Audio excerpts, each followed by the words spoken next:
A pleasant day, everyone. Today we will be discussing the Chapter 12 Roles and Competencies of School Heads. And I am Missy Papasin, the first reporter of this topic.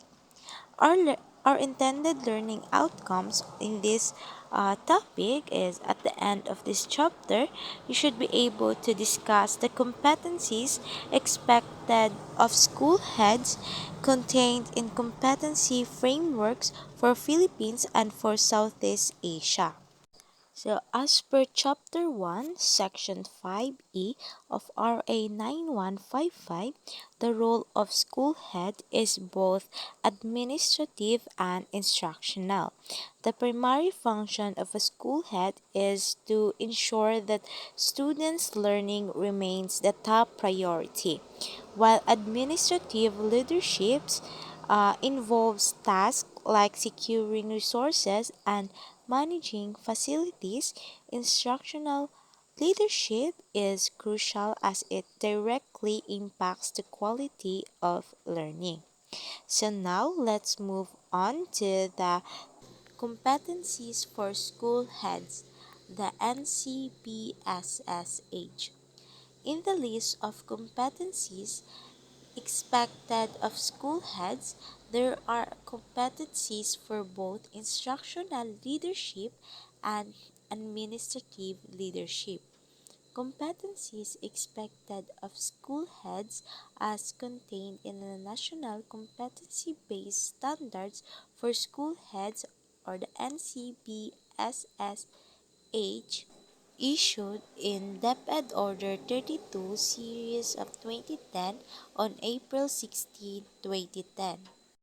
And now I'll be discussing the first three domains and their competency strands. The core principle of this NCBSSH is that school heads are competent, committed, and accountable in providing access to quality and relevant education for all through transformational leadership and high degree of professionalism. So the first domain is school leadership. This domain emphasizes the ability to lead and manage effectively. So the key competency strands include developing and communicating vision, mission, goals and objectives, or the VMGO. So this competency is aligning the school's direction with its purpose. Next competencies is the data-based strategic planning. So this is using data to guide decisions and planning. Next is the problem solving. So this will be addressing challenges with effective solution. Next is the building high performance teams. So this will be fostering collaboration and teamwork. Next is the coordinating with others. So this will be establishing productive relationship with stakeholders. Next is the leading and managing change. This will be the last competencies in this domain. This will be driving innovation and adapting to evolving education demands.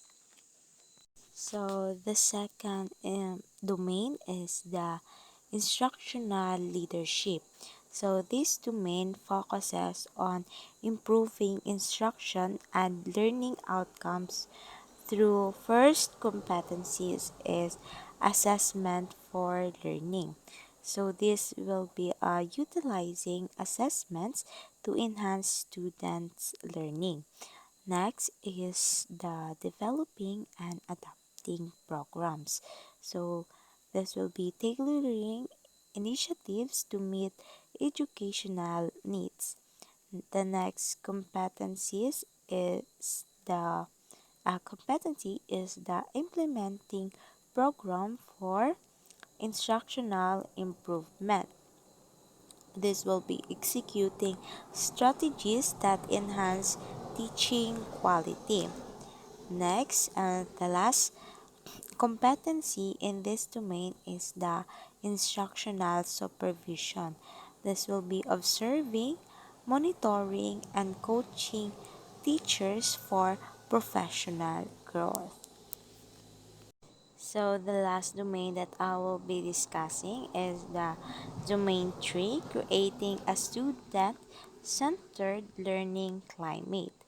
Um, So this domain ensures that the focus remains on the learners through first competency is setting high social and academic expectations.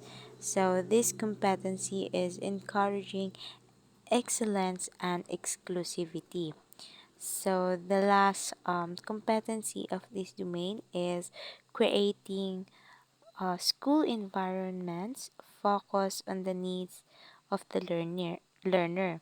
So this competency is ensuring a safe, supportive, and engaging learning atmosphere.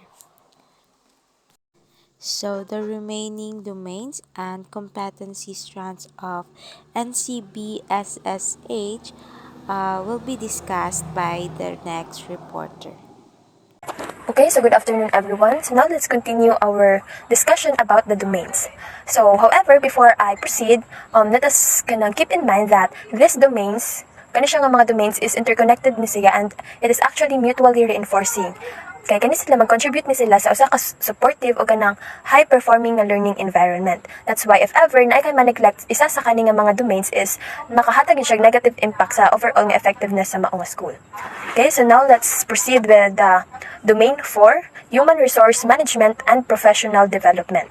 So kini siya nga domain, this focus, naga-focus ni siya sa kanang sa pag-build o sa pag-maintain sa kanang usa ka strong and capable o kanang nagapadayon og improve nga mga teaching staff.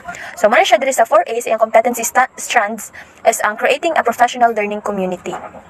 So man ang ginako niya diri is kanang dapat maka-foster siya og kanang collaboration o kanang shared responsibility o continuous nga improvement sa kanang staff pinaagi sa kanang pagpadayon gani nga kanang professional development o collaborative nga work. Then the next, the 4B is recruitment and hiring. So diri ang usa ka kanang principal or ang school leader is dapat ma-ensure jud niya ang fair ug effective nga process sa pag-attract ug sa pagkanang pagpa-retain gani sa mga high quality nga mga educators. Then sa 4C is managing performance of teacher and staff. So ikaw as a kanang school leader is kinahanglan nga mohatag ka og kanang mga constructive feedback, support ug dapat ma-address ang mga performance issues nga kanang fair jud siya unya kanang maka-build pud sa kanang sa ilaha. Kay aron ma-promote gani ang culture of accountability ug ang growth. So proceed. Next is ang domain 5, community engagement and partnership. So kani pud siya nga domain is gina-emphasize ang importance sa collaboration beyond sa beyond sa school, sa sulod sa school lang. Iyahang gina-emphasize ang importance nga kanang kinahanglan na gyud collaboration outside sa school sa community. So iyahang competency strands 5A is ang parental involvement. So dapat ang mga parents is actively involved jud sila sa ilahang nga mga sa education sa ilahang nga mga anak aron ma-strengthen ang learning process ug ma-foster ang kanang strong nga homeschool connection. Next is ang 5B, external community partnership. So leverages community resources and expand learning opportunities through collaboration with external organization. So dire na nga kanang kinahanglan jud ang school is naging siya partnership sa community and sa mga other organizations. Next is domain 6 is ang school management and operation. So kani siya nga domain is nagafocus na siya sa practical aspects sa pagpadagan, sa pagpalakad sa kanang successful nga kanang school para ma-ensure ang smooth ug efficient nga kanang daily function niya. So sa 6A is managing school operations. So dapat ma-ensure gyud ang smooth ug efficient nga mga daily operations sa maong school para maka-create siya og safe ug supportive nga learning environment. Next is ang fiscal management. So dapat ma-manage jud og tarong ang kanang mga finances sa school.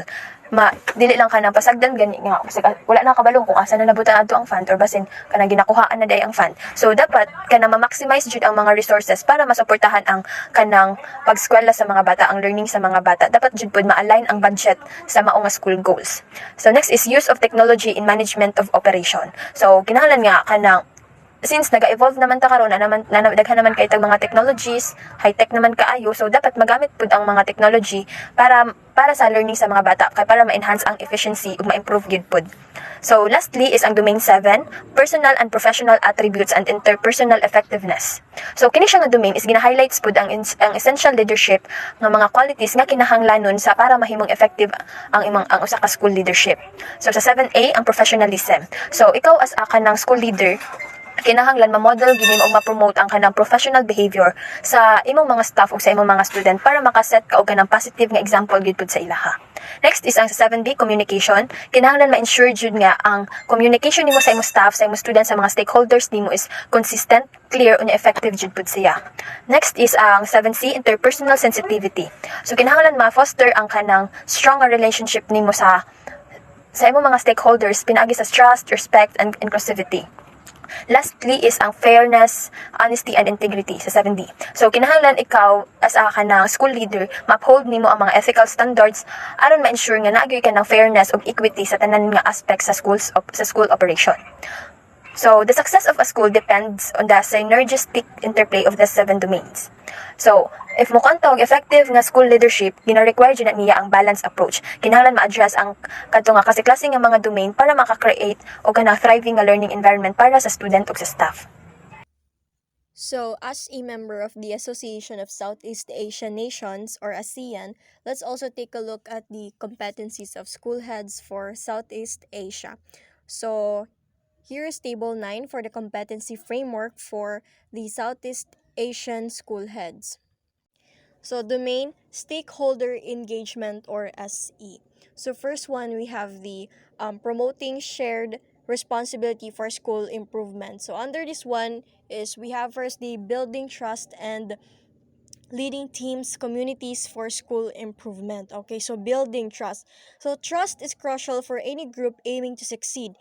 In the context of a school, it's important to have open and honest communication between teachers, parents, and students. So for example, trust was built through regular meetings between parents and teachers to discuss students' needs. So, the second one, we have the empowering the community to work for the enhancement of school performance.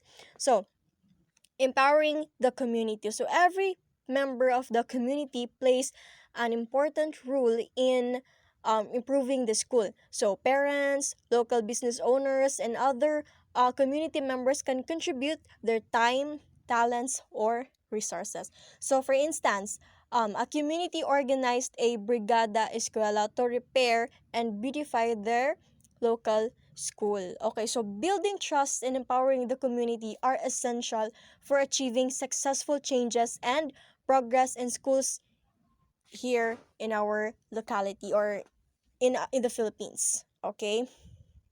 So, next we have the Managing Education Alliance and Network. So, under this, we have first the communicate effectively with different stakeholders. So, effective communication. Okay, this involves sharing information clearly and openly with various people involved in the school, like teachers, parents, students, and community leaders. So, for example, regular newsletters and parent-teacher meetings help keep everyone informed and engaged. Okay, so next one, the second one, we have the facilitate uh, school community partnerships and activities. So facilitating partnerships.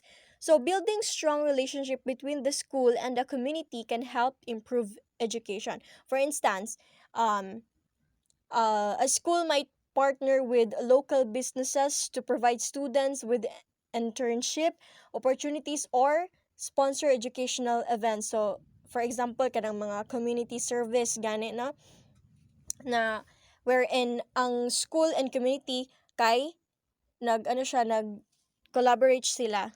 Okay? So next, we have the promote consensus building. Okay, so consensus building. This means working together to make decisions that everyone agrees on. So, let's say, for example, holding regular community forums where everyone can voice their opinions and find common ground is a good example of promoting consensus. Okay, so the last one, manage conflict and practice negotiation skills. So, managing conflict and negotiation. So, conflicts can arise and it's important to handle them effectively. Okay, so practicing negotiation helps resolve issues in a fair way. For example, a conflict between parents and teachers over school policies might be resolved through a facilitated discussions where both sides express their concerns and work towards a compromise. Okay, so by mastering these skills, these four skills, schools can create a supportive and collaborative environment that benefits everyone involved. Okay, so the third one, we have the sustainable collaborative relationship with stakeholders. So under this, we have first the community support community-based programs and projects. So supporting community programs, schools can help and participate in local programs and project. For example, a school can join a tree planting activity organized by the barangay or helped in a cleanup drive in the community. So this builds a good relationship between the school and the community. Okay. So the next one, the second one, communicate school performance report to stakeholders. So sharing school performances. So schools should regularly inform stakeholders like parents, teachers, and local leaders about the school's performance. So this can be done through meetings or reports. Like for instance, a school might hold a quarterly meeting to present the students' achievements and discuss areas for improvement with the community. Okay, so by actively supporting community projects and keeping stakeholders informed about the school's performance, schools can foster strong collaborative relationships with their communities. Okay, so the next one, managing school resources and systems. So under this, we have first the manage financial resources. So managing finances. It is important for schools to handle money wisely to fund necessary projects and activities. Okay, for example, in a school, funds from the government and donations from parents are used to build classrooms and buy supplies. Okay. So next, the second one, manage learning environments. So managing learning environments is to ensure that every part of the school is suitable for learning. For instance, in a school, classrooms are organized and equipped with the necessary materials like desk, chairs, and teaching aids to make students comfortable. Okay, so the third one, we have the manage systems and procedures. So managing systems and procedures. It is also to ensure all process in the school runs smoothly from student admissions to grading. So, for example, in a school, systems are in place for recording attendance, administering exams, and giving grades to ensure all data is accurately tracked and monitored. So, by effectively managing financial resources, learning environments, and school systems and procedures, schools can provide a better education for their students. So, now the next one, we have the managing staff performance.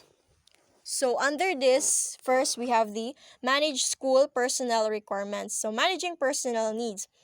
Ensuring the school has enough teachers and staff to function effectively. For example, in a school, administrators regularly assess if they need more teachers for specific subjects or additional staff for maintenance. The second one, support professional development of staff. Okay, so supporting professional growth. So it is to provide opportunities for teachers and staff to improve their skills and knowledge. So example, In a school, this might include sending teachers to workshops on new teaching methods or offering in-house training sessions, karang mga seminar, something nga na. So next is the recognized staff performance, or recognizing staff achievements, diba? So acknowledging and rewarding the hard work and success of teachers and staff. Let's say, for example, outstanding teachers might receive certificates, bonuses, or public recognition during school events. So by managing personal needs, supporting professional development, and recognizing staff performance, schools can ensure their staff remains motivated and effective in delivering quality education.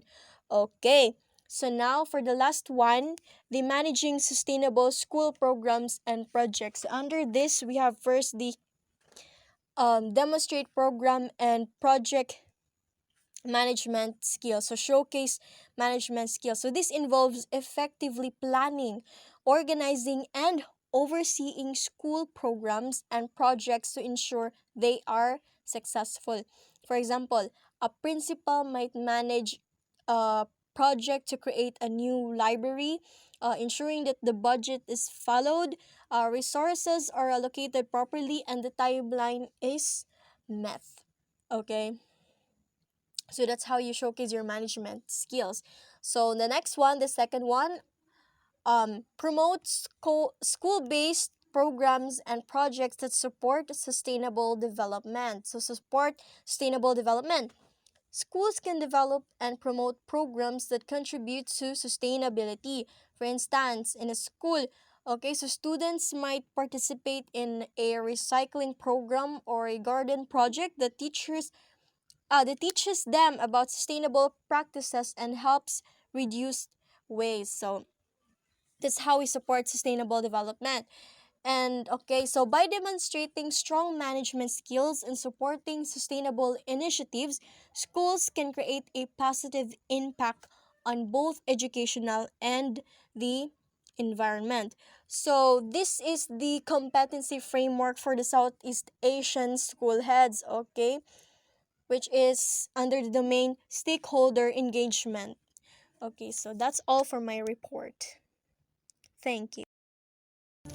Now let's proceed to the second domain, which is the instructional leadership, in which naa siya 4 ka-competency strands, which are the assessment for learning, developing programs and or adapting existing programs, implementing programs for instructional improvement, and instructional supervision.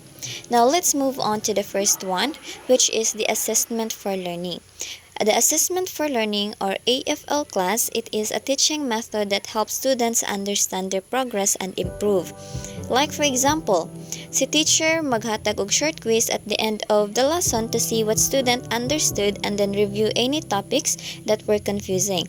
Kung baga sa ato a class is mo ni siya atong ginatawag nga pre-test or post-test ba, para ma-measure ni teacher if ang student is nakasabot or wala. Kay if wala nakasabot ang students, kay si teacher mag-reteach. The next one is the developing programs and or adapting existing programs. This means creating new educational programs or changing existing ones to fit students' needs better. Like for example, ang school is nakita nila nga daghan og estudyante nga nag-struggle sa math. So, they might develop a new after-school math tutoring program sa katong mga students nga nag-struggle sa math.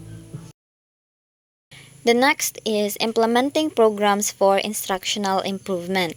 This involves putting new strategies into action to make teaching more effective.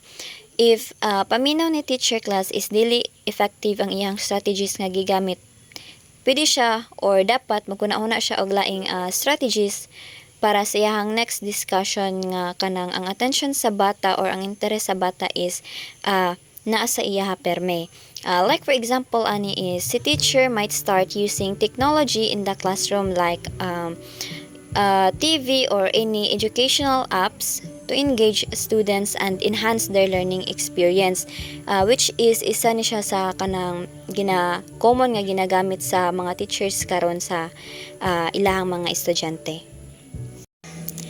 And the last one is instructional supervision. When we say instructional supervision class, it is about helping teachers improve their teaching skills.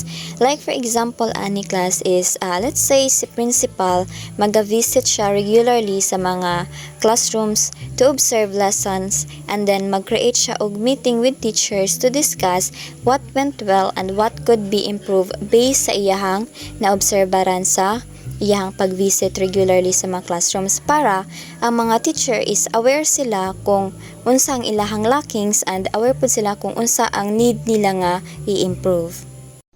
PE or personal excellence is a journey of continuous self-improvement and development. It focused on reaching yourself full potential in all aspects of life. It's about setting and achieving goals, embracing challenges, and constantly striving to become the best version of yourself. PE number one, managing personal effectiveness is a key aspect of personal excellence. It's about maximizing yourself output and achieving your goals while maintaining a health work-life balance. 1.1 Leading by example is a powerful and effective leadership style that inspires others to follow. It's it's about understanding and behaviors and values you want to see in your team or organization. 1.2 Transparency and accountability are cornerstones of ethical leadership and build trust within any organization or team. Transparency and accountability are not just about following rules, they are also and about creating a culture of trust, integrity, and shared responsibility. By demonstrating these values constantly, you can build a stronger, more ethical, and successful organization or team. 1.3 or balance health lifestyle. It is about finding that sweet spot where your physical, mental, and emotional well-being in are all. It's not about being perfect, but about making conscious choices that support your overall health and happiness. Muna siya ang nasa a balance health lifestyle.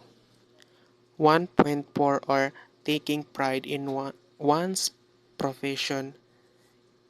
It is a powerful motivator and a key ingredient in achieving personal and professional fulfillment. It's about finding meaning and purpose in your work, striving for excellence and fulfilling a sense of accomplishment. 1.5 or delivery result is the ultimate measure of success in any field. It's about taking action, achieving goals, and making a tangible difference. Number 2, PE acting on challenges and possibilities. It is a fundamental aspect of personal excellence. It's about embracing change, stepping outside your comfort zone, and seizing opportunities for growth and development. Identifying challenges and possibilities by self-reflection. Take time to reflect on yourself, current situation, identify areas for improvement, and re- recognize potential opportunities in yourself. 2.1 or managing priorities effectively is crucial for personal excellence. It's about making conscious choice, focusing on what matter most, uh, minimizing your time and energy. 2.2 Decisiveness and addressing challenges. It is a vital skill For personal excellence, it's about making clear, timely decisions and even in the face of uncertainty to move forward and achieve your goals in life. 2.3 or exhibit an enterprising attitude. An enterprising attitude is about being proactive, innovative, and driven to create opportunities and achieve success. And it's a mindset that embraces challenges, seeks solutions, and it's always looking for way to improve yourself and grow. Good day, everyone. This is the continuation of the Table 9 Competency Framework for Southeast Asian School Head. Domain Stakeholder Engagement SE. This domain focuses on building and maintaining relationships with various stakeholders involved in the school. So we have first the SE promoting shared responsibility for school improvement. This emphasizes collaborative efforts to enhance the school. 1.1 Build trust and lead teams communities for school improvement. It focuses on establishing strong relationships and teamwork. Just like for example, mag-meeting ang mga parent o teacher upang bumuo ng isang plano para sa pagpapabuti ng paaralan. Pagtatatag ng isang komite na binubuo ng mga kinakatawan mula sa iba't ibang sektor ng komunidad upang magtulungan sa mga proyekto ng paaralan. 1.2 Empower the community to work for enhancement of school performance. It involves actively involving the community in school improvement initiatives like pag-organisa ng mga volunteer work para sa paglilinis at pag-aayos ng paaralan, paghihikayat sa mga magulang na maging aktibong kasapi sa mga aktibidad ng paaralan. Second, we have SE Managing Education Alliances and Networks. This involves coordinating with external organizations and networks. 2.1 Communicate effectively with different stakeholders. It highlights clear and consistent communication, like ang teacher is nagagamit or maggamit og social media upang ipaalam ang mga mahalagang anunsyo, pagsasagawa ng mga town hall meetings upang makuha ang feedback ng komunidad. 2.2 Facilitate school community partnerships and activities. It focuses on fostering collaboration with community partners. Halimbawa, pag-uorganisa ng mga joint projects sa pagitan ng paaralan at ng mga lokal na negosyo. Pag-iimbita ng mga eksperto mula sa komunidad upang magsagawa ng mga presentasyon sa paaralan. 2.3 Promote consensus building. It emphasizes reaching agreements among stakeholders. Example, pagsasagawa ng mga survey upang malaman ang opinyon ng mga stakeholder, paggamit ng mga diskusyon upang maabot ang isang kasunduan. 2.4 Manage conflict and practice negotiation skills. It highlights conflict resolution skills. Halimbawa, pagsasanay sa mga guro at kawani ng paaralan sa mga kasanayan sa paglutas ng tunggalian, paggamit ng mediation upang lutasin ang mga alitan. Third, we have SE Sustaining Collaborative Relationships with Stakeholders. This centers on maintaining positive and reproductive relationships. 3.1 Support community-based programs and projects. It involves supporting initiatives that benefit the community. Just like for example, pagbibigay ng tulong sa mga proyekto ng komunidad na may kaugnayan sa edukasyon. Pag-uorganisa ng mga fundraising activities para sa proyekto ng komunidad. 3.2 communicates school performance reports to stakeholders. It ensures transparency and accountability by sharing school performance data, like pagpapadala ng mga taunang ulat sa mga magulang, pagbabahagi ng mga datos sa pagganap ng paaralan sa mga miyembro ng komunidad. Domain Management (ML).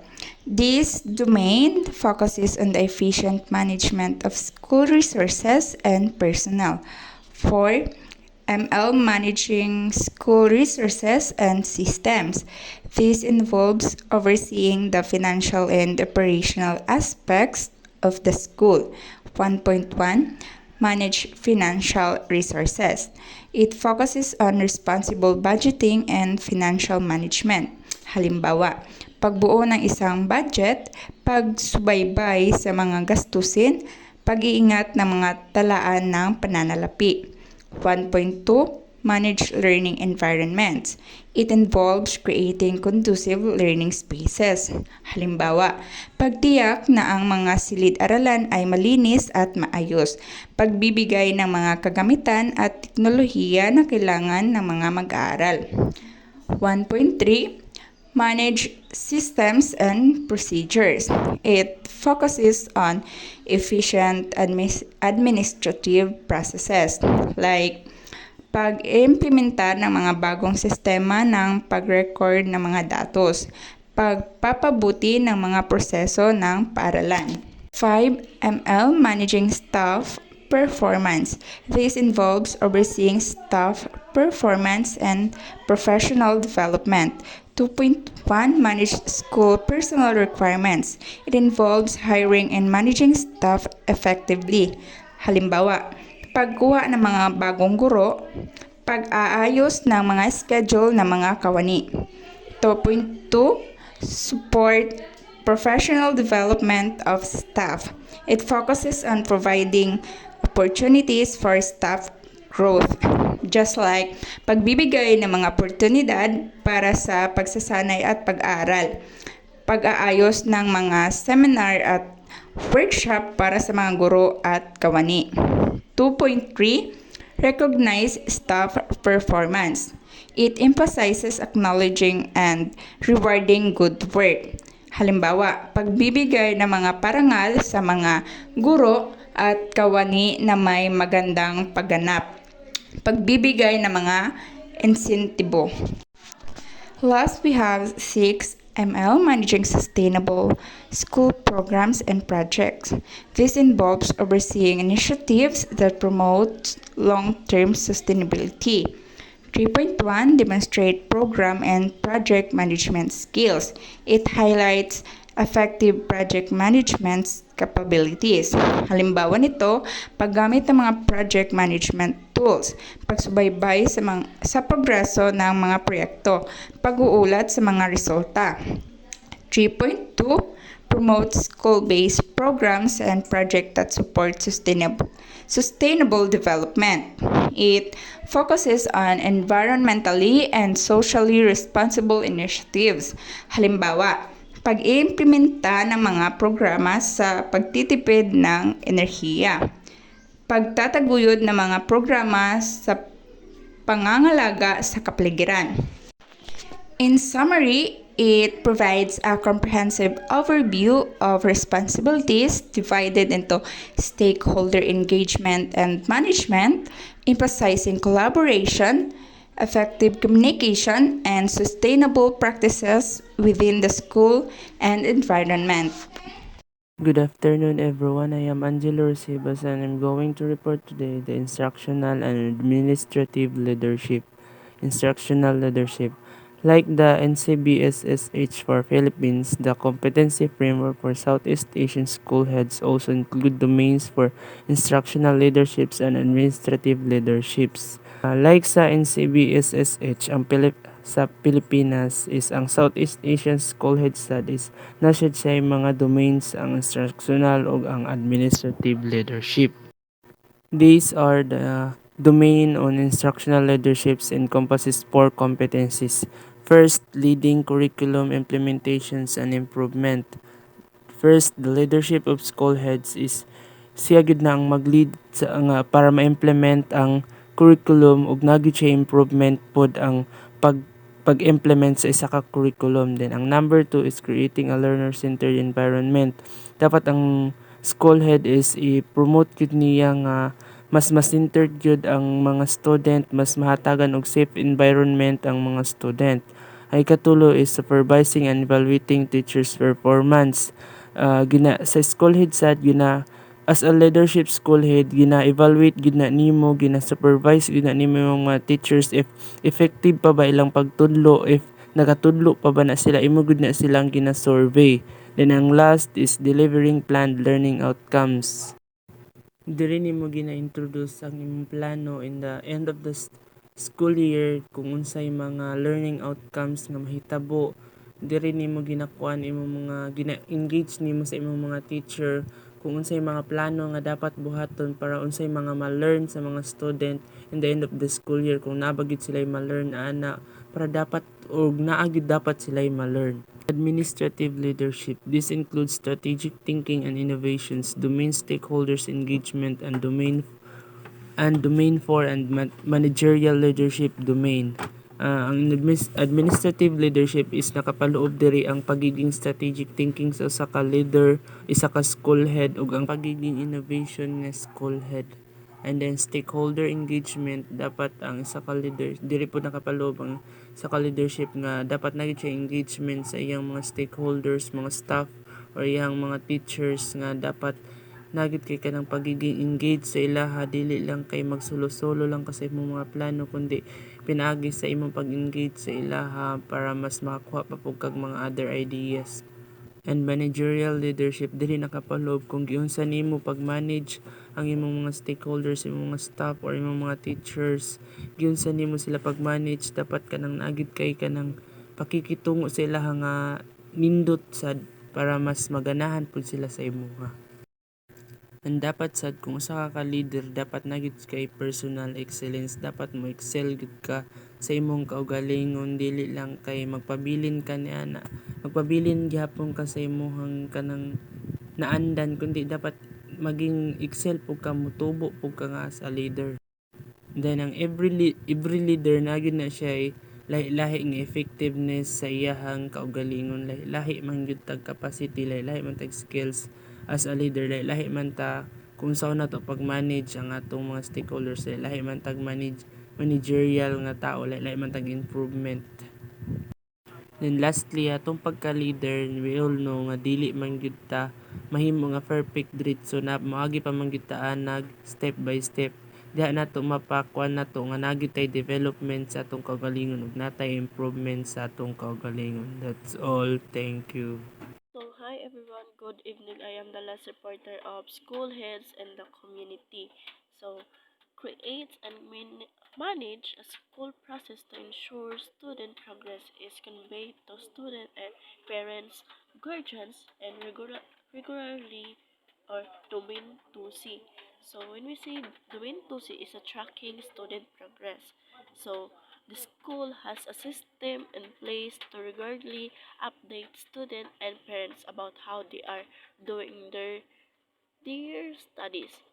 This could involve things like progress report, send home regularly to show grades and areas for improvement, or parents teacher conference and online portals.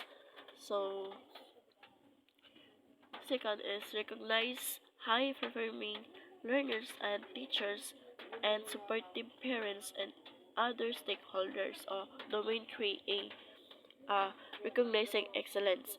The school celebrates the achievements of students, teachers, and parents who go above and beyond.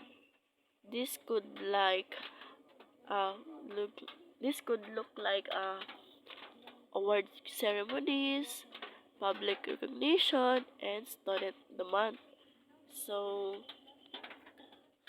third one is prepares financial reports and communicates the same to higher education. authorities and other education partners, or Domain 6. Financial report. The school keeps track of its finances and prepares reports to show money is being used. So these reports are shared with relevant authorities. This ensures the transparency and accountability in the use of school resources. So, yes. So the fourth one is maintain harmonious and pleasant personal and official relationships with, superiors, colleges, and subordinates, learners, parents, and other stakeholders. Domain 7A, building positive relationship. So the school foster a friendly and respectful environment where everyone gets along well. So this means like open communication. So the teacher and the staff are encouraged to be approachable and supportive to student, parents, and colleges. So and active listening and cultural cultural sorry cultural sensitivity. And so these domains emphasize the importance of strong communication, transparency, and positive relationships between the school and its community. They highlight the role of the school leaders in fostering a collaborative and supportive environment where everyone works together to ensure the success of students. So thank you everyone.